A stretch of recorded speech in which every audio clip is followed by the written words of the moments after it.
மேஷ லக்னத்திற்கு 7வது வீட்டின் அதிபதி சுக்கிர பகவான். இந்த சுக்கிர பகவான் கன்னியிலேயே விருச்சகத்திலே இருக்காங்க அப்படின்னா, கட்டாயம் திருமண வாழ்க்கையில நிறைய பிரச்சனைகள் அப்படிங்கிறது ஏற்படுங்க.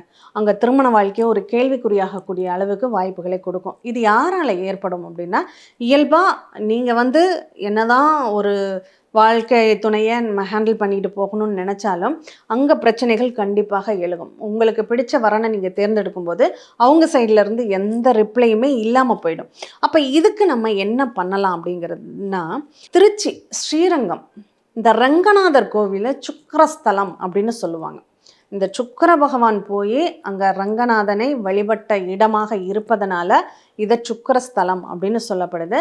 இந்த மேஷ லக்னக்காரங்களுக்கு திருச்சி ஸ்ரீரங்கம் ரங்கநாதர் கோவிலுக்கு அவங்க என்ன பண்ணணும், செவ்வாய்க்கிழமை அன்னைக்கு போகணுங்க.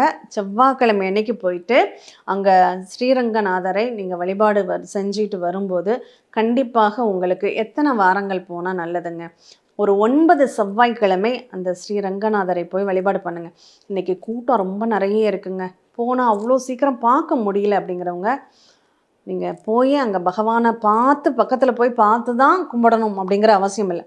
அங்கே கொடிமரத்துக்கிட்ட போய் அங்கே நமஸ்காரம் பண்ணி அங்கே ஒரு 2 நிமிஷம் கண்ணை மூடி அந்த ஸ்ரீரங்கநாதரை நம்ம மனக்கண்ணுக்குள்ளே கொண்டு வந்து நீங்கள் சேவிச்சுக்கிட்டாலே போதுமானது.